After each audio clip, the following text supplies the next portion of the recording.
ბუდუზივზივაძის ბენეფისი, ჩაკვეტაძით აღფრთოვანებული მწვრთნელი, კვარაცხელიას მარცხი და თუში შვიდის მომავალი. ამ და სხვა საინტერესო სიახლეებისთვის უყურეთ ვიდეოს ბოლომდე. საფეხბურთო ციებ-ცხელება დაიწყო და თანაც როგორ. ბუდუზივზივაძის ჰეტრიკით. მეორე ბუნდესლიგის პირველ ტურში კალსრუე კლოზეს ნიურნბერგს დაუპირისპირდა და 30 წლის ქართველი ფორვარდის დამსახურებით შეხვედრა 3-2 მოიგო. ბუდუმ შეხვედრა ძირითადიდან დაიწყო და პირველი გოლის გატანის შანსი მალევე ჰქონდა. თუმცა პირველ ტაიმში ორბურთიანი უპირატესობა ნიურნბერგმა მოიპოვა.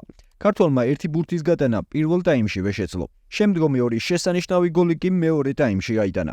ამრიგად, ქართველის 3 შესანიშნავი გოლის წყალობით კალსრუეს პირველი 3 ქულა აქვს.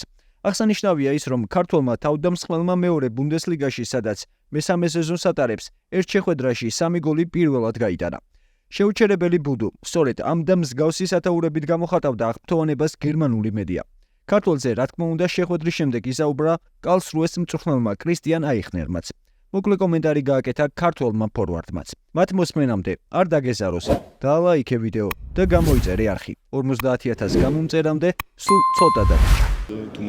ეს იყო შესანიშნავი დღე ჩემთვის, სეზონის პირველ თამაში. შესანიშნავი დასაწყისია ჩვენთვის. ბიჭების გარეშე ეს შეუძლებელი იქნებოდა. ჩვენ ერთად ვთამაშობთ და გუნდური სულისკვეთება გვაქვს. გავაგრძელებ თუ არა გოლების გატანას კალსრუეში? ამ დროისთვის ასეა, აქ დიდ სიყვარულს ვგრძნობ. ვფიქრობ, რომ პირველ ტაიმში კარგად ვითამაშეთ. ბევრი შანსი ვქონდა, მაგრამ პირველი ტაიმის მიწურულს გატანილმა ბურთმა გვიშველა. შესვენებაზე იმედით გავედით. გასახდელში შესწორებები თითქმის არ მქონია. მოედანზე უპირატესობა მოვიპოვეთ, მაგრამ ხშირ შემთხვევაში მომენტებს ვერ ვიყენებდით. საბოლოოდ ზივზივაძის ხარისხი და კლასი დავჭირდა. მან დიდებულად ითამაშა. ჩვენ დიდხანს ვიბრძოდით 3 ქულის მოსაპოვებლად და ეს საბოლოოდ მოახერხეთ. შეგახსენებთ, რომ ბუდუს ევრო 2024-ის გამო კალსრუესთან ერთად სრულფასოვანი შეკრება არ გაუვლია. მან მხოლოდ 2 ამხანაგურ შეხვედრაში მიიღო მონაწილეობა, თუმცა იმ 2 ამხანაგურ შეხვედრაშიც 3 გოლის გატანა მოასწრო. ახლა კი ბუნდესლიგა 2-ის შემდეგ ტურში 10 აგვისტოს ზივზივაძის გუნდი დიუსელდორფს ესტუმრება. ეს შეხვედრა თბილისის დროით 15 საათზე დაიწყება. წარმატებები ვუსურვოთ ბუდუს შემდეგ შეხვედრაშიც. გიორგი მიქაუტაძე კი ლიონთან ერთად წინა სასეზონო მოსამზადებელ ეტაპს აგრძელებს. ამჯერად ისინი უნიონ ბერლინს დაუპირისპირდნენ და 4-0 მოიგეს. ეს შეხვედრა მიქაუტაძემ ძირითადიდან დაიწყო, თუმცა ის შესვენებაზე შეცვალეს. პირველ ტაიმში გიორგი აქტიურად თამაშობდა, ჰქონდა გოლის გატანის შანსიც. მიქაუტაძემ ლიონში მეორე შეხვედრა ჩაატარა, თუმცა ჯერჯერობით არც გოლი გაუტანია და არც საგოლე გადაცემა შეუსრულებია. მაგრამ იმედია, რომ თავის გამოჩენას შემდეგ შეხვედრაში ემირატების თასზე არსენალის წინააღმდეგ შეძლებს. ლიონის და არსენალის დაპირისპირება 11 აგვისტოს 17 საათზე დაიწყება. გიორგის მსგავსად მეორე შეხვედრა ჩაატარა სულიკო დავითაშვილმა სენტ-ეტიენის რიგებში. მწვანეები გრენობლს დაუპირისპირდნენ და 3-5 დამარცხდნენ.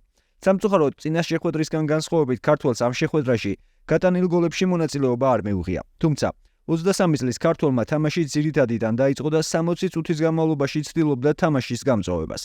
დავითაშვილის გუნდი შემდეგ შეხვედრას 7 აგვისტოს ხეტაფესთან გამართავს და იმედია, რომ სულიკო თავის შესაძლებლობებს ისე წარმოადგენს, როგორც ეს ვილიარეალთან გააკეთა.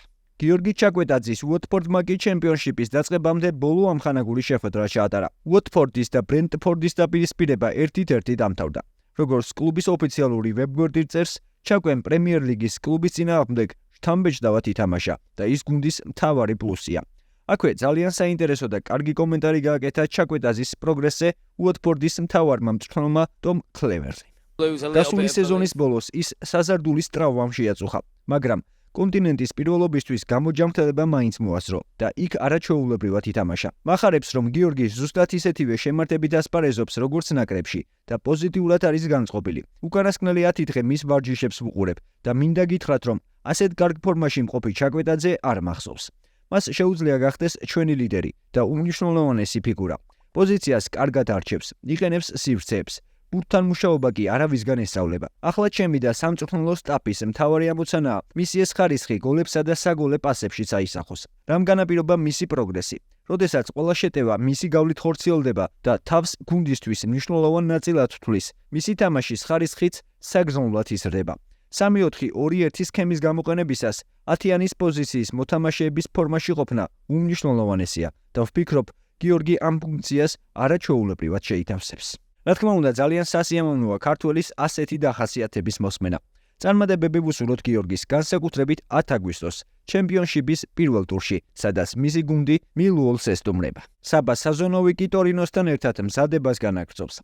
22 წლის მცველმა ჯერ გიორგი მიქაუტაზის ლიონთან, შემდეგ კი ბურგუასთან ითამაშა. ეს შეხვედრა 1-1 დამთავრდა და ტორინოს გატანილი გოლი საბას საგოლე პასის დამსახურება იყო. ახლა კი მოусმინოთ ქართველი მცველის კომენტარს.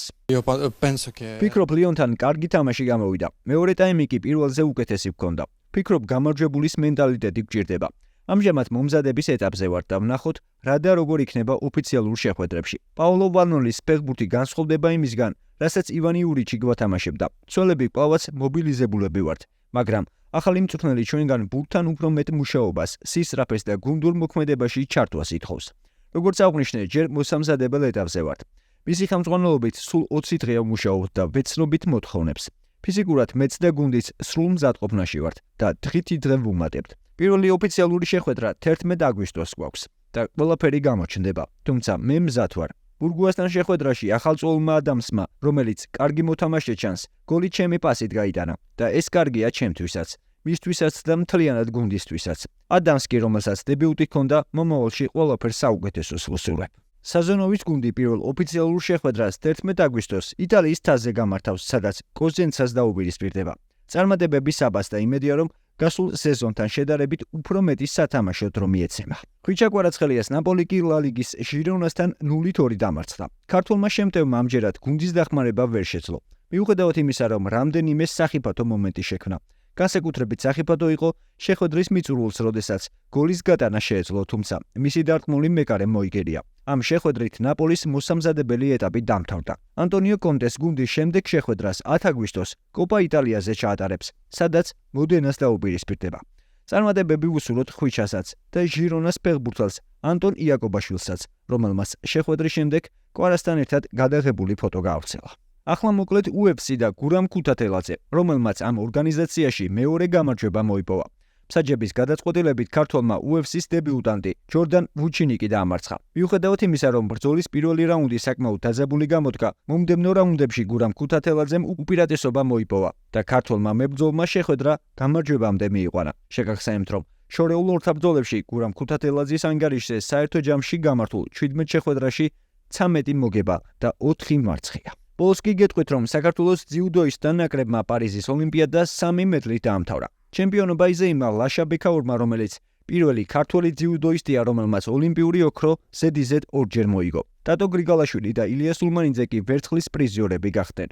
რაც შეეხება საქართველოს ძიუდოს ნაკრების კაპიტანს გურამ თურშიშვილს, რომელიც ტედი რინერთან ინციდენტის შემდეგ ინდივიდუალური ტურნირიდანაც და გუნდური შეჯიბრიდანაც მოხსნეს.